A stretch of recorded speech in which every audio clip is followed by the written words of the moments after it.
guys, welcome to another episode of Wedding Girl Talk Live. As you know, my name is Lola Akingbade. I am a wedding planner with Master Plan Events. On this episode, we're going to be discussing the not so fun topic of contracts, wedding contracts. I know it's not as exciting as dress shopping or cake tasting, but it is very important to make sure you know what you're getting into with your contracts. On today's episode, I have a very fun, super knowledgeable, super talented person that's going to be joining me to discuss this topic. Her name is Kunbi Odubogun. So let's get right into it. Hey Lola. Hi, my master planner. How are you? I'm doing well. How are you doing? Doing well, thank you. Thank you so much for agreeing to do this with me. You guys, Kunbi is booked and busy. She doesn't have my time, So thank you so much for joining me on Wedding Girl Talk for having me live today. It's going to be great, guys. Today, we're going to be talking a lot about contracts, and we have Kunbi here, who is a business attorney based in New York, and she is the owner of Legally Set, which we're going to get into. It's a website where you can get contracts, fillable contracts to help you as an entrepreneur, right? Mm-hmm. Can you tell us a little bit about Legally Set and why you decided to start it? Oh, nice. I love that we're starting with this. So yes, thanks Lola for having me on. So Legally Set is exactly what you said. It's a contract template shop that offers like ready-made digital download, thorough contracts for entrepreneurs, event pros. It's very industry specific. So depending on your industry, you can literally search for your own actual contract and get that ready to go. Okay. The reason being is as simple as this. I've been practicing law for 10 years now, and I know how expensive it is sometimes for you to hire an attorney. I know how much value attorneys bring into their work, especially. Well, you guys went to school for this and paid big bucks. That's exactly why I was like, wait a minute now. I know it seems expensive from the person that's paying, but the truth is, if you realize how much value you're getting, especially because a good attorney could literally be the difference between you going to jail or staying in freedom or having to file bankruptcy. Because everybody just always there's a lot of things that people try to discount or people try to go the easy route with, just scraping the internet and finding something that you can just bum off or anything like that. But the truth is, I believe, and because of the work I've done, I believe contracts are one of the most important things that you can own in your business. And so having one that is literally done by someone with 10 years experience, for instance, and someone that has done this specifically tailored to your own industry was a must. But obviously I know how much I charge per hour. Do you know what I mean? And charging that, and it takes at least five hours usually to draft up a solid contract, or at the very least. So having that for literally less than the hourly fee of an attorney and ready to go, I thought it was a really important thing to bring to people like me, like creative professionals like me, entrepreneurs who are maybe starting off or mid-range and want a solid contract to protect them. That's what Legally Set is. So it's all about getting you legally set for business. Love it. And Kunbi has been in the industry for a long time. So she's also the owner of Perfect, which is an inspiration, wedding inspiration website. So brides and grooms can go on there and see inspiration for literally everything related to your wedding, right? And you've had that for how many years now? Actually, it started in the beginning of 2012. So 8 years. No, we're in 2021. So 9 years. 9 years. It'll be 9 years as of this summer. Awesome. And it's so literally almost as long as I've been practicing law, I've been in the event industry as well. So this is something that's gone hand in hand for so long. Good. So you are definitely more than qualified to have this conversation with me. I would hope so. All right. So how are you feeling in general? How are you feeling about 2021? Are things looking up, or it's kind of like another 20? So full disclosure, obviously as an attorney, when there is a crisis, usually there's a higher demand for your services. So in that regard, obviously it's been an uptick in business. Awesome. I mean, it's not necessarily an uptick, but there's been more very, very specific kind of inquiries coming in. Okay. Contract.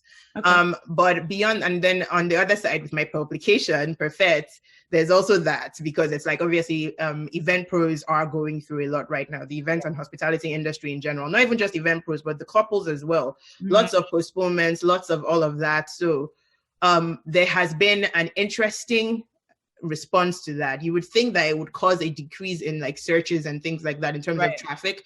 But the truth is that everybody's looking for answers. So what I've done really with Perfect and what I've tried to do is beyond even just the inspiration that we're providing, also providing answers. So like, for instance, the first couple of months when the pandemic started, we were very extra about providing how to postpone your wedding, what to do if you have to postpone your wedding, what to ask your vendor. Do you know what I mean? Like, so that kind of content that's providing value, not even just to the event professionals, but also most importantly to the clients who are the couples who are overwhelmed. It's crazy. We had to deal with all of that in 2020 with brides moving, wondering like, what are we going to do? Should we stay? Should we move? Should we so thank you for providing all those answers and helping people navigate their wedding journey. So let's dive right into it.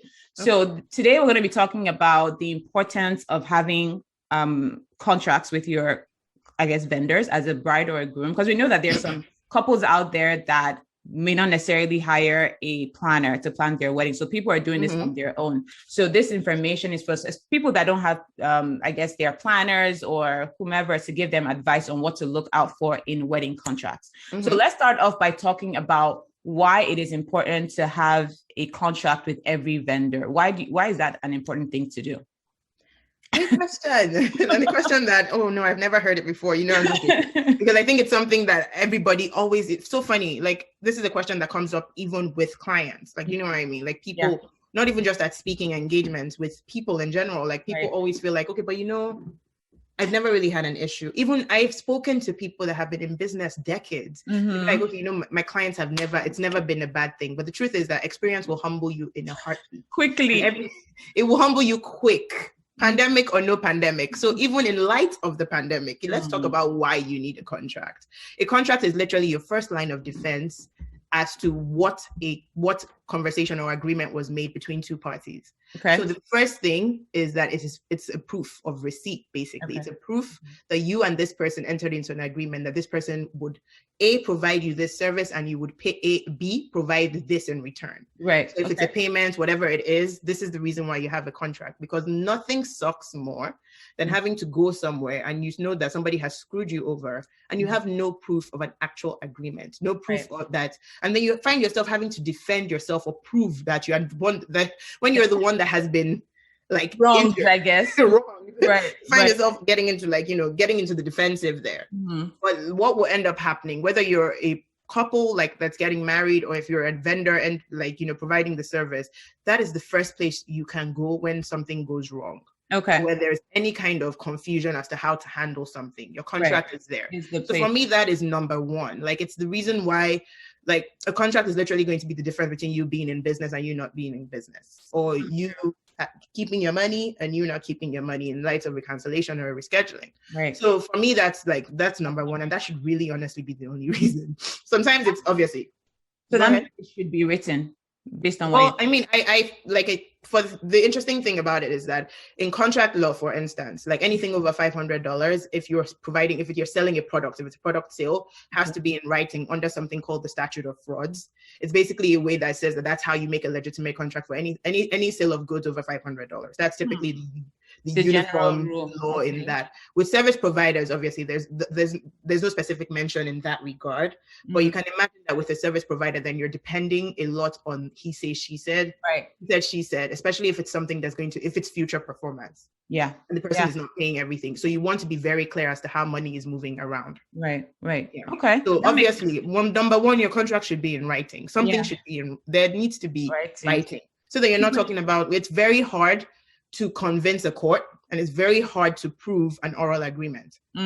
So having something in writing is probably going to end up being the saving grace there.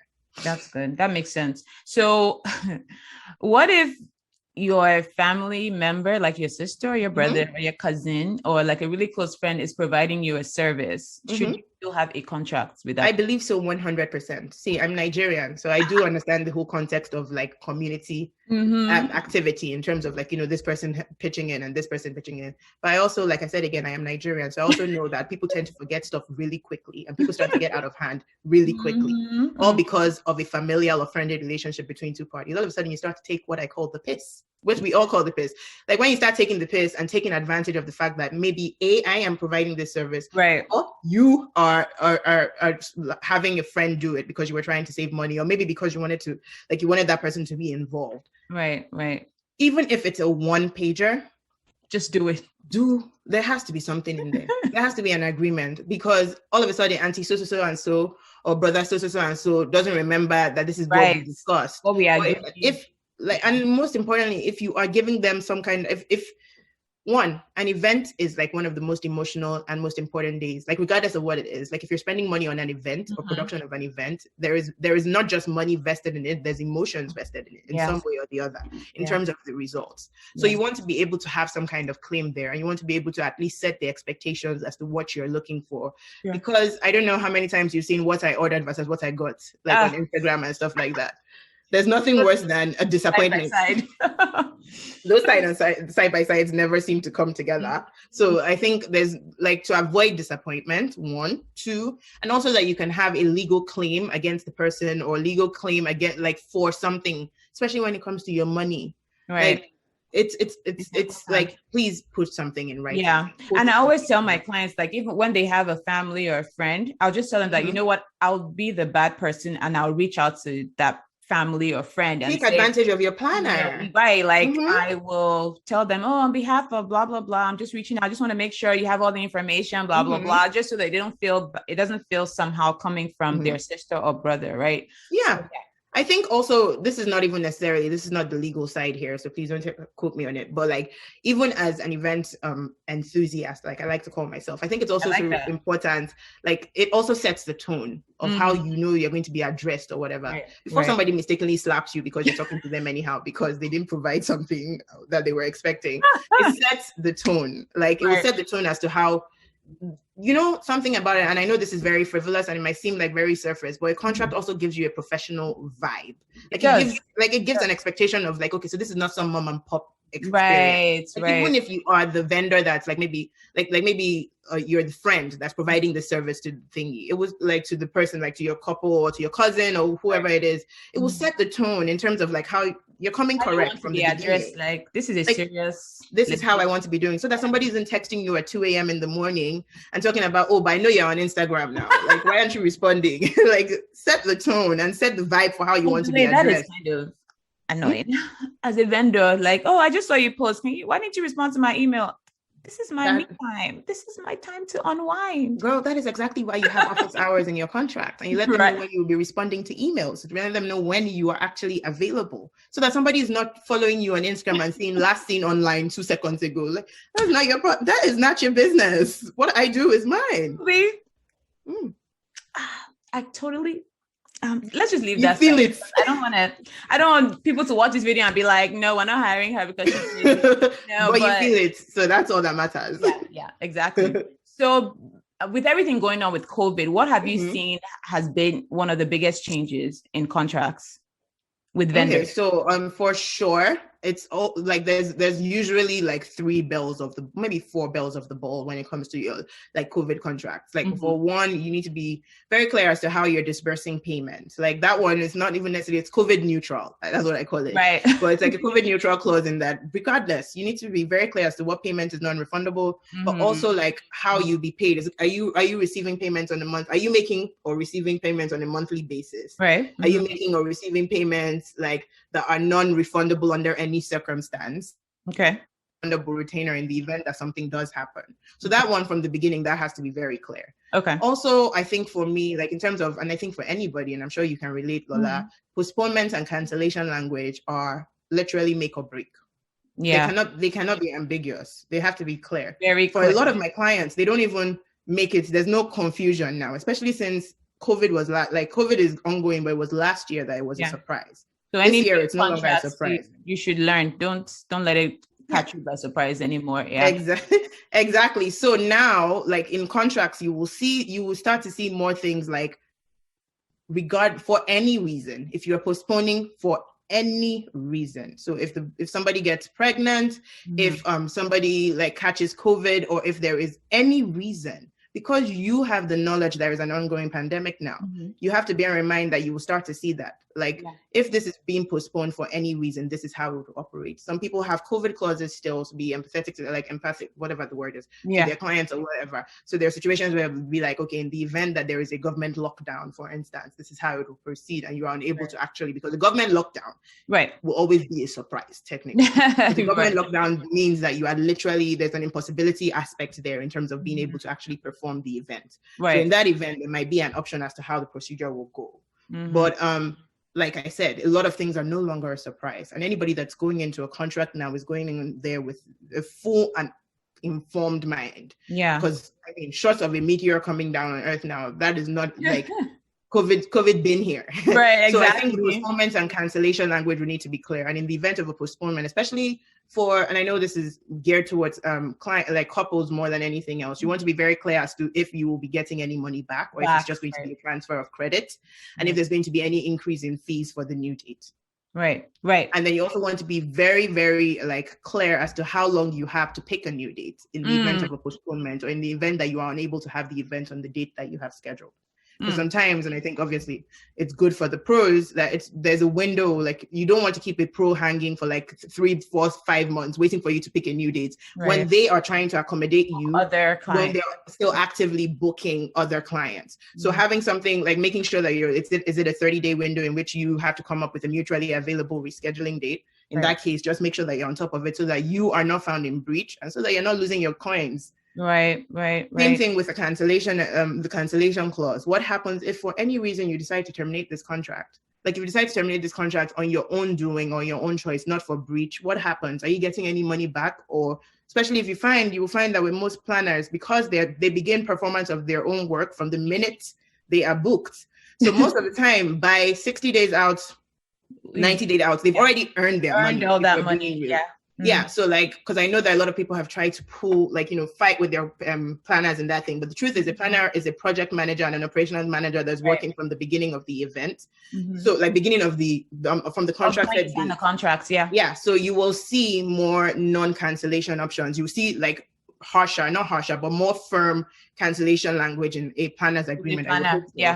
Because a planner knows that they're not giving you any money back because they've been working and they've been working. So maybe some of them will like transfer their services to another date. Maybe for a fee. Charge more because now they're extending the time. Like we've been working now for like 2 years. Exactly. So that's another thing to bear in mind, because all of this, and I'm saying, is like also was more prominent in 2020, when there was a lot of confusion as to things. What's going on? Ma'am, sir, everybody, like, most venues are now permitting, and will, at least if they're not doing it now, they'll be permitting moving from like, what is it? Like most regulations, it's like April. They will be going to like 50, 100, 200. So the truth is you can still have an event. The question is, can you have an event of the size that you want? And so that doesn't matter to a planner, because the planner is still actively working towards your event. So like there probably isn't going to be like, that's something to just look into in your contract and make sure that you're very familiar with it, because nothing really hurts more than having to find this out afterwards because you decided to skim over your contract. Because then all of a sudden you're making the planner or the event professional the bad person, when in reality you are the one that didn't contract, and they're very clear. Yeah, exactly. So you said for me those are 3 on this thing. There's another thing that you start seeing, a safety clause, in terms of, just because like I've heard really random things. I've heard people who, and this is not clients specifically, things I've heard on other things, but like I've heard people who, like, a family member had COVID, yet they were telling the planner that they wanted to continue with the event. In the event that the planner feels like their life or health is in jeopardy, especially now that the COVID is, the COVID is not widespread, like it's something to bear in mind. So like you want to make sure that you want to make sure that you are protected, but you also want to make sure, like, the whole idea of a contract is to protect both parties. Nobody's trying to take advantage of anybody. So that's something to just look at and make sure that you understand where they're coming from, but you're also looking to see if it's something that you are comfortable with before entering into this agreement and then making this person the bad person, like making it seem as if this person is taking advantage of you in the long run. And then so the back on. Okay, sorry. It's also the force majeure clause, which I'm sure everybody's heard now. Everybody's a lawyer once you start using it.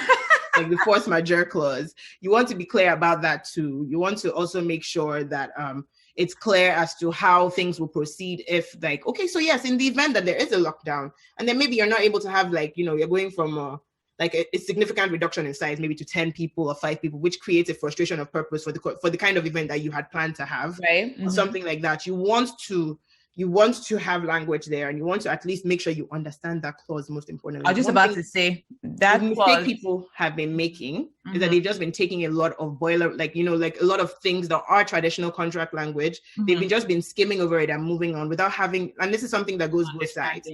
Understanding your contract is the beginning of wisdom. It's the beginning of your protection, because then you're able to actually talk about it and defend yourself in the event that you're negotiating terms. Right. So just making sure that you understand that you're not just describing what a force majeure event, but stating what happens in the event of a force majeure. Like, what happens? How can I get out of it? That's something to always have in your contract.